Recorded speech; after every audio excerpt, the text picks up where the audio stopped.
नमस्कार दोस्तों, मैं आपका अपना मोहंती यादव। आप देख रहे हैं एन इंडियन अपडेट। दोस्तों, आज के अपडेट में बात करेंगे संसद भवन सिक्योरिटी ब्रीच के बारे में। आपको 12 दिसंबर 2001 तो याद ही होगा, जब पाकिस्तानी आतंकवादियों ने हमारी संसद पर हमला कर दिया था, लेकिन हमारे सुरक्षा बलों के बलिदानों ने एक बड़ी अनहोनी को टाल दिया था। इसी घटना की एक अलग रूप में पुनरावृत्ति 12 दिसंबर 2023 को एक बार फिर हुई। अगर थोड़ा सा रूप बदलें, जिसके बारे में आपने टीवी चैनल्स पर काफ़ी कुछ सुना है। बस अंतर सिर्फ यह था, इस बार अटैक करने का उद्देश्य एक टेरर फैलाने टाइप का था या कुछ बताने का था, ना कि कुछ लोगों को मारने का। टीवी चैनल्स अपने अपने तरीके से इसके एनालिसिस कर रहे हैं, पॉलिटिकल पार्टीज अपने अपना व्यू दिखा रही हैं, जो जिसको सूट कर रहा है वो कर रहा है। लेकिन दोस्तों, इस सब घटना की जिम्मेदारी किसकी है? कौन है इस घटना का जिम्मेदार? ठीक है, इस बार के अराजक लोगों का उद्देश्य किसी की जान लेना नहीं था, लेकिन यदि ये लोग संसद में घुस सकते हैं, तो आतंकवादी क्यों नहीं घुस सकते? क्या अब जैसा कि बुरा समय गुजर चुका है और इस घटना पर भी राजनीति शुरू हो गई है, पॉलिटिकल पार्टीज अपनी सुविधा के हिसाब से आरोप प्रत्यारोप लगा रही हैं, सत्ता पक्ष अपना जवाब देने में लगा है, विपक्ष आरोप लगाने में लगा है। लेकिन आप चाहे सरकार के समर्थक हों या विरोधी, लेकिन शायद आपको भी इस बात पर कोई डाउट नहीं होगा कि सुरक्षा की जिम्मेदारी सिर्फ और सिर्फ सरकार की है, बीजेपी सरकार की है, गृह मंत्री के है, गृह मंत्रालय की है। इसके अलावा सुरक्षा की जिम्मेदारी किसी और की नहीं है। अटैक दोस्तों किसी ने भी किया हो, किसी भी पार्टी से वो इंस्पायर रहे हों, कोई भी उद्देश्य रहा हो, उनकी कोई भी आइडियोलॉजी रही हो, लेकिन सुरक्षा की जिम्मेदारी तो सिर्फ सरकार की है। अब दोस्तों, विडंबना है कि जिन लोगों ने सीधे-सीधे इस हरकत को अंजाम दिया है, उनमें से ज़्यादातर लोग अच्छे खासे पढ़े-लिखे लोग हैं। थोड़ा-सा उनके बारे में बात करते हैं। सबसे पहले आती है हिसार के रहने वाली नीलम कौर, जिसकी उम्र लगभग 40-42 साल है और वह अपने आप को छात्र क्लेम करती है। वह किसान आंदोलन में भी शामिल रही है और उसके कई वीडियो सोशल मीडिया पे घूम रहे हैं, जहाँ वह भारतीय जनता पार्टी का विरोध और लोकदल व कांग्रेस का समर्थन कर रही है। इससे यह तो साबित हो जाता है कि वह महिला या कहीं छात्रा एक पॉलिटिकल रूप से मोटिवेटेड है और वो वर्तमान सरकार की घनघोर विरोधी है और विपक्षी पार्टी का अच्छा खासा सपोर्ट वो करती है। लेकिन ऐसा नहीं है वो कोई बेवकूफ़ है या उसे कुछ पता नहीं है या वो अनपढ़ है। उसके पास एमए, एमफिल, बीएड जैसी डिग्रियां हैं। अब दोस्तों, कहने वाले कह सकते हैं कि ऐसी बहुमुखी प्रतिभा की धनी छात्रा को अगर देश सेवा का मौका ये सरकार नहीं देगी, तो क्या वह अपनी प्रतिभा का इस्तेमाल देश के खिलाफ नहीं कर सकती है? क्या उसकी प्रतिभा का गलत इस्तेमाल नहीं हो सकता है? हो तो सकता है दोस्तों, पर समझ में नहीं आता वो 20-20 साल में फौज में भर्ती होकर के और जान गंवाने वाले लड़के ज़्यादा इम्पोर्टेंट हैं या ये 40-42 साल की छात्रा? खैर, इस प्रश्न का जवाब मैं आपके अपने ऊपर छोड़ता हूँ। दोस्तों, बचपन से ही शहीद आजम भगत सिंह का एक स्टेटमेंट हम सुनते आ रहे हैं कि बहरों को जगाने के लिए धमाकों की जरूरत पड़ती है। बस इन्होंने थोड़ा सा बदल दिया है। अंधों को दिखाने के लिए पीले रंग के धुएं की जरूरत पड़ती है, जो इन्होंने पीले रंग का धुआं संसद के अंदर और बाहर छोड़कर अपनी बहुमुखी प्रतिभा का प्रदर्शन किया है। बस अभी तक का आश्चर्य यह है कि किसी भी मीडिया संस्थान या वामपंथियों ने, लिबरल्स ने, जिन्हें प्यार से लिब्रांडू भी कहते हैं, ने उसे शहीद आजम भगत सिंह की साथी दुर्गा भाभी की उपाधि अभी तक नहीं दी है। वैसे देश की सारी समस्याओं का समाधान रखने वाला किसान मोर्चा उसके समर्थन में आ चुका है और वैसे भी देश में कोई भी समस्या हो, किसान मोर्चा सबसे आगे होता है। बेटियों के सम्मान में किसान मोर्चा मैदान में। वैसे भी किसान मोर्चा पहले भी रेसलर बेटियों को सम्मान दिला चुका है और वो सभी अपना अपना सम्मान लेकर जनता मंदिर से जा भी चुकी हैं। उसके बाद उस केस का क्या हुआ जिसके खिलाफ उन्होंने यौन शोषण के आरोप लगाए थे, छेड़खानी के आरोप लगाए थे, उनका क्या हुआ किसी को नहीं पता। लेकिन किसान मोर्चे को तो हर जगह अपनी टांग फंसानी है ना। जहाँ उनका मतलब हो वहाँ भी जाना है, जहाँ उनका मतलब ना हो वहाँ भी जाना है। इसलिए किसान मोर्चा ना आता तो बड़ा आश्चर्य था, लेकिन किसान मोर्चा आ गया है, तो हमारी उम्मीदों पर किसान मोर्चा पूरी तरह खरा उतरा है और हम इस किसान मोर्चे के खुले दिल से स्वागत करते हैं। इनके अलावा इनका दूसरा साथी 25 वर्षीय अनमोल सिंधे महाराष्ट्र लातूर का रहने वाला है। नीलम और सिंधे संसद के अंदर नहीं गए थे, इन्होंने संसद के बाहर शोर मचाया था और गैस का या पीली गैस का धुआं छोड़ा। इसके अलावा संसद में घुसने वाला 35 वर्षीय मनोरंजन डी मैसूर का रहने वाला है, कंप्यूटर साइंस का इंजीनियर है और पिताजी के साथ खेती बाड़ी करता है। अरे भाई, अगर खेती बाड़ी ही करनी थी तो काहे इंजीनियरिंग में पैसा बर्बाद किया? खेती बाड़ी सीखते, ढंग से करते, कुछ देश के निर्माण में योगदान देते, लेकिन नहीं, पढ़ेंगे इंजीनियरिंग, करेंगे खेती बाड़ी। क्या मजाक है यार, तुम ऐसे ही इंजीनियर रहे होगे जब तुम खेती बाड़ी कर रहे हो। अब इंजीनियर की पढ़ाई पढ़ने के बाद में तुम खेती बाड़ी कर रहे हो, तुम्हारे ऊपर कुछ तो डाउट है, तुम्हारी काबिलियत पे कुछ तो डाउट है। लेकिन डाउट करने वाले हम कौन होते हैं? यह तो एक युवा की आवाज़ है कि वो अंधों को दिखाने के लिए उसने पीले रंग का धुआं छोड़ दिया। इसके अलावा सागर शर्मा 26 वर्षीय लखनऊ का रहने वाला है, जिसके परिवार ने आरोप लगाया है कि किसी बड़े आदमी की साजिश का शिकार हुआ है ये। खैर ये तो जांच एजेंसी का अपना काम है, जांच एजेंसी बता देगी कि किसकी साजिश है, किसकी साजिश का ये शिकार हुए भी हैं या नहीं हुए हैं। लेकिन इतना तो है कि ये लोग कोई साजिश तो है, बड़ी साजिश तो है, क्योंकि अलग-अलग स्टेट के अलग-अलग जगह के रहने वाले लोग आपस में मिले हुए हैं और इनके पास मोबाइल फ़ोन भी नहीं है। बिना मोबाइल के इतनी बड़ी साजिश को कैसे अंजाम दिया? और इससे पहले कि ये पकड़े जाएँ, इन्होंने मोबाइल को गायब भी कर दिया। भारत माता की जय, भारत माता की जय का आवरण ओढ़ लिया ताकि दिखाई दे कितने बड़े देशभक्त हैं। खैर ये तो आजकल वामपंथियों का एक स्टैंडर्ड हो गया है कि जहाँ भी ड्रामा करना हो वहाँ तिरंगा लेके खड़े हो जाओ और उस भारत माता की जय के नारे लगाओ और उसके बाद में बोलो हमारे ऊपर अत्याचार हो रहा है।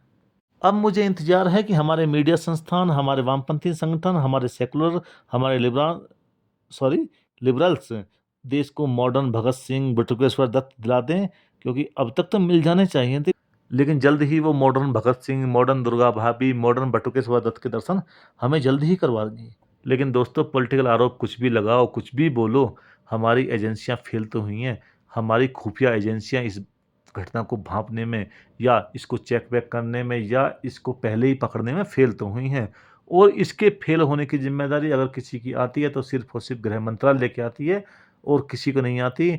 उम्मीद करता हूं कि भारत सरकार इस संबंध में जल्द ही अपना व्यू साफ करेगी और एजेंसियां जल्द ही बताएंगी कि किसकी जिम्मेदारी है। जिम्मेदारी तो किसकी है? खैर जिम्मेदारी तो सिर्फ और सिर्फ गृह मंत्रालय की है, गृह मंत्रालय की है, गृह मंत्रालय की है।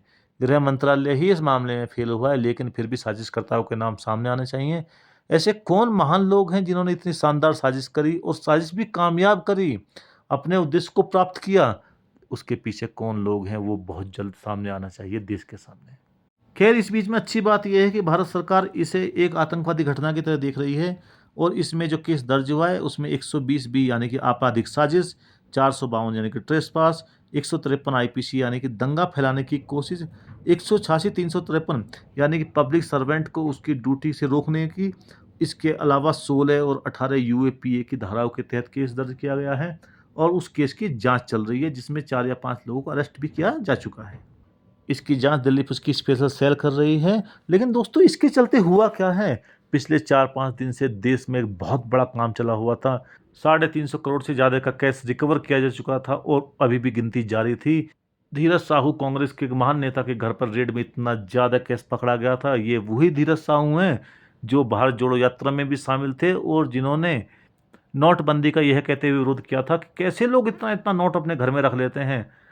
उसके बारे में अब मीडिया में कोई बात नहीं हो रही है, वो सब बातें नेपथ्य में चली गई हैं और फ्रंट पर पार्लियामेंट अटैक आ गया है। आना भी चाहिए था, क्योंकि सिक्योरिटी ब्रीच कोई छोटी बात नहीं है। हमारी एजेंसियों को फेल करते हुए वो लोग अंदर कैसे पहुंच गए? अगर वो अंदर पहुंच सकते हैं तो आतंकवादी क्यों नहीं पहुंच सकते? अब आता हूं दोस्तों किसान मोर्चे के बारे में। अगर यह संगठन इस पूरे प्रकरण के बीच में ना आता तो मुझे आश्चर्य होता। लेकिन ये तो वो संगठन है जिसे देश में जहां इसकी ज़रूरत हो वहां भी पहुंचना है, जहां ज़रूरत ना हो वहां भी पहुंचना है। इवन किसान आंदोलन में जो 3 कृषि कानून मुद्दे थे, उनके ऊपर तो डिस्कस हो सकता है, वो कानून सही थे, गलत थे, गवर्नमेंट ने वापस लेके सही किया, नहीं किया, किसान आंदोलन सही तरीके से चला, नहीं सही तरीके से नहीं चला। इस पे तो कोई डिस्कस 1000 तरीके से किया सकता है। लेकिन उसी किसान आंदोलन में नक्सल समर्थकों के लिए, संप्रदायस के लिए या कहें नक्सलियों के ब्रेन, जिन्हें गवर्नमेंट ने या सरकार ने या हमारी एजेंसी ने उठा करके सलाखों के पीछे डाला हुआ था, उनको रिलीज करने की मांग की गई थी।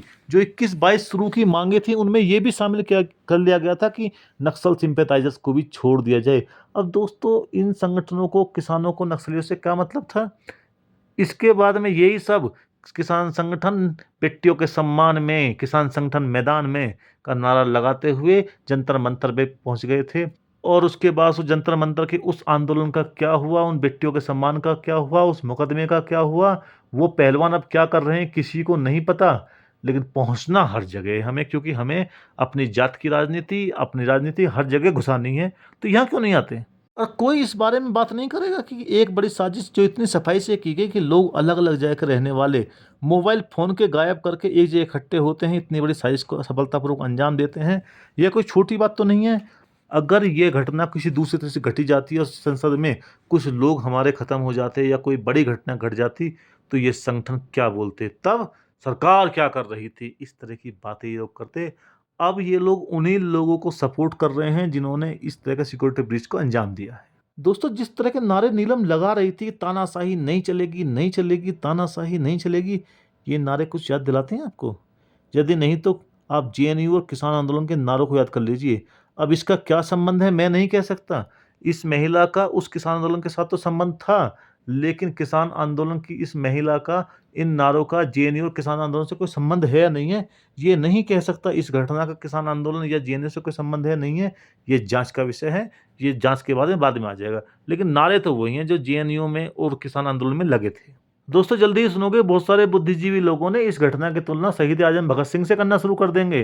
अरे शहीद आजम भगत सिंह ने जो काम किया था, वो समय दूसरा था, वो अंग्रेज थे, वो हमारे अपने लोग नहीं थे। ये संसद तो हमारी है, हमने चुन के भेजा है, आप हमारी संसद पे हमला करोगे। और लेकिन हमारे यहाँ तो फ्री मीडिया है, फ्री स्पीच है, बिना हड्डी की जुबान है, बस बोलते जाना है, बोलते जाना है, कुछ भी बोलना है। आज़ाद हिंदुस्तान है, कोई कुछ भी बोले। इस एटीट्यूड पे हम लोग काम करते हैं, इसलिए अपनी ही संसद पे होने वाले अटैक को भी हम सपोर्ट करेंगे, या हम में से बहुत सारे लोग सपोर्ट करेंगे। उम्मीद करता हूँ मैं गलत साबित होऊँगा, लेकिन मुझे लग नहीं रहा मैं गलत साबित होने वाला हूँ। अब नीलम के वीडियो सोशल मीडिया पे घूम रहे हैं कि वह बीजेपी के खिलाफ कांग्रेस और आईएनएलडी के पक्ष में वोट मांग रही है।